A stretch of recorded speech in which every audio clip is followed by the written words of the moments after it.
everybody. Thanks a lot for coming to the symposium. I'm going to speak about the methodology that was used for the standards, and it was really an important part of the document as well, and the process, that we have to try and do things in the best way that we can be, that other organisations will believe in. And so the process was quite extended. And we're quite tired. So I think that the thing is that the amount of effort that's gone into this from many people, I can see many faces in this room that have contributed to the document, the method was also very important to engage people as best as we could in that. So the development process essentially built on health system strengthening. So in health, there are 6 building blocks of health system strengthening. So this is very much part of systems thinking. And many of you in the room will be familiar with that. Some of you might not. So I'm going to go through this and not assume that you know parts of this, because I think it's an important thing to go through. So we have got 6 building blocks in health systems, from leadership to financing, to workforce, medical products, information and research, and service delivery. And that leads to positive outcomes. Prior to this document, I had been involved with the World Health Organization guidelines for training, but that's only one part, and we need to influence all parts of the system to build it up, or else it will fall down. So we're thinking about the main issue or purpose was looking at coverage and access. And no one person has all the answers, and no researcher does. So we decided that we would take a certain step through the steering group that had to look into finding the right kinds of people for different groups. So we had the WHO steering group leading and managing the project and the standards. We had a standards development group comprised of a mixture of experts, of users, of people who will deliver services, and we had an external review group that this is separate from the standards development group, that they reviewed independently a draft of the document. So the standards development group offered their opinion, and they helped us develop content, and I'll give an example of that later, a very scientific example later that's really important. They participated in a 4-day meeting in Bangkok. We were locked together in a room for 4 days. And they also reviewed 2 drafts in great detail. So that was one group who were doing the writing and the developing and the thinking and the supporting and the creation of ideas. And we also had a very important group, which were the external review group. They reviewed the final draft, and we consulted them as needed. So if someone said, "You can't do that," we'd go and talk to them. Or, "I've got an idea for that," we'd go and talk to them. So some of the people who had put in input to that, we were able to go and link with. And then we had on the left there, the reviewers. So we had 2 systematic reviews of the literature, which I'll speak about in a moment. And that was the main starting point from the World Health Organization point of view. What's the state of the art? What is the evidence for this topic? And the reviewers were very instrumental in helping us to think about this and perhaps change tack a little bit, because they gave us expert advice that perhaps the evidence base in some of the pillars wasn't as strong as others, and that they didn't cover all of the aspects in terms of the review, but 2 key areas. And then we had on the right, we had experts, so we had health economists, other experts that we would link with. And then we have the authors, which is Anders, who's going to speak in a moment, and myself. And the people that were working on this had to sign a confidentiality agreement, so we haven't been able to talk about it before the launch. And we also had to have declarations of interest so that there was no conflicts, and all of that was screened. So it was quite a strong process. And you can see here actors. There's a lot of people involved in this work. And it's important to involve different people in all of the groups, all different kinds of people, to get different opinions, because no one person or group has the answer. The process then started with a needs assessment using the information and the advice from the systematic reviewers.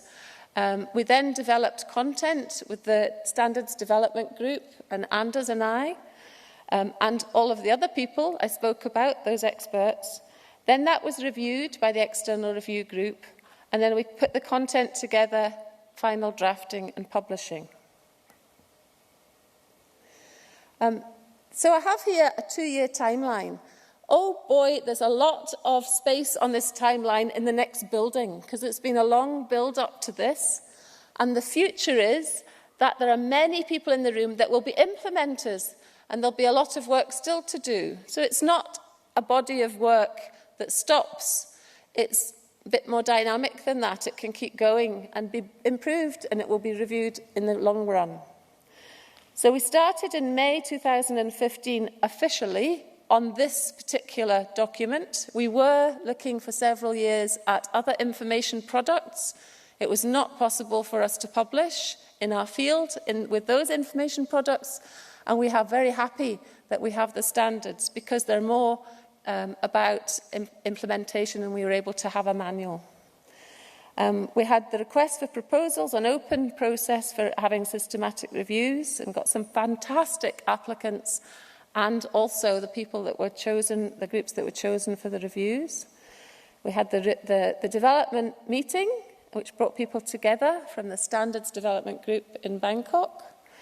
And then we had a first consultation in October 2016, moving on to a second consultation, and then launch today. We thought of research questions. We used a system which is known as PICO, Population Intervention Comparison Outcome. It doesn't really scope qualitative research, and what we really wanted to do was also find out about values and qualitative information. So we did more than you may think in trying to find the right information on top of the systematic reviews. So our questions were, what is the effectiveness of our services? How cost-effective are they? What's their cost effectiveness? What's the competencies?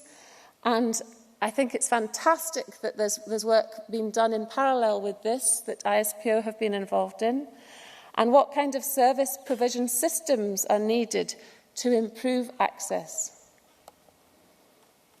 So the step-by-step process was we first had evidence, and that was supposed to inform the standard, so it helped us learn in terms of developing the standard, and that was helped by 2 systematic reviewers. Then that evidence was presented, the systematic reviewers were invited to Bangkok for discussions. We met and made decisions about what evidence was provided, and that was determined by the Standards Development Group. We then had a first draft that went back to the Standards Development Group, and they told us what they thought in detail. Some people in a lot of detail and some in less, but isn't life like that? We all feed back in different ways, and that's important to get that difference and not try and control that too much. We then we sent another draft out, and that went out to the external review group and the Standards Development Group at the same time. Those groups independently fed back to us, and we collated and analysed all the results. And that helped us then form a document that was submitted to WHO for finalisation. And WHO then has quite a special process that has to be very rigorous to be believed. So it's really important that this process happened. And the people have been saying, why is it taking so long? Why is it costing so much? Why isn't it out yet? If you don't get the process right, we all get hung up on process. And so do policymakers. So we need to say, well, this is done correctly. We've done what we can for this. And so that was important that it then went to technical editing, extensive technical editing, approval and graphic design. And here you've seen the cover today already on the slides. So our systematic review team who presented within the meeting, and you can see here they didn't just present at the front of the room, they took part in the group work and discussion. So you can see Dr. Healy here around a table. She's on the right there.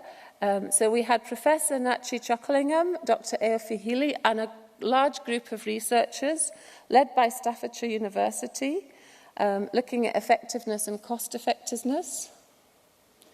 And then we had a collaboration between the University of Isfahan, Salford and La Trobe, and that was led by Salford, with a lot of content put through the University of Isfahan. So that was Professor Richard Baker, Associate Professor Zahidi Vokani and Dr. Ibrahim Sadeghi Denna, and looked at competencies and service systems. And their advice was really important. We had to change tack because of their advice, and that's really good. That's what we need. So we talked about a flip chart process. Well, what's a flip chart process? Well, it's writing on a flip chart. Isn't that clever? But it means that you're trying to put things down as you go. You're collecting evidence like it's raw data, and you're working in groups and then feeding back. Many of you will know the ISPO consensus conference format, and it's similar to that, just slightly different in terms of the way that had to be done, and we were advised to do that. And then we came to work together. And you can see here different people from different world regions. That was important, males and females. We need more women in our field. And we had a great input into that process from all the people around these tables. And that was hosted by Dr. Nissarat, who is a splendid organizer. And this is a slide about the content development. So in one of the groups, I was charged with collecting all the data and keeping it. So I just went around and took photographs of everything that was done and tried to make sense of them then with the groups, and we talked to each other. So we started out with a crazy sketch on a flip chart, and I've called this raw data because it was an idea that someone came up with. We had fountains, we had so many different crazy ideas to try and explain how things should be. But then this came about that we then started mind mapping. This is a piece of paper and some felt tips. It's very high tech. But it's an idea that you're talking to each other. I'm sure you've done it. In this Congress, you've had an idea and you've drawn on the back of your programme or the back of your ticket. Isn't it a way to start ideas? We need to try and capture sometimes that as well as the scientific literature. We need some innovation. And then we came up with a tree. So you'll be able to see in the document there's figure 1, and it's about person-centred care. And we wanted stories. We have stories from users from different world regions.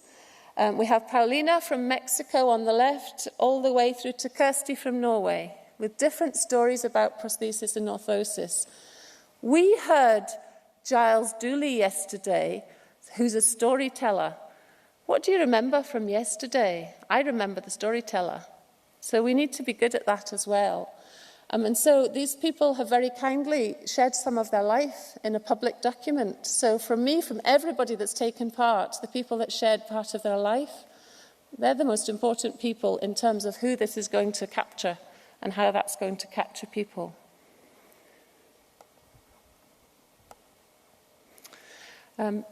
So my life has been taken up with quite nice conversations with Anders for quite a long time. And certainly for the last year, good morning, Anders would say on Skype, and I'd say good morning. And lately it's just been, you there? And I'd say, yup. So I think I'd like now to hand over to Anders. Anders, are you there?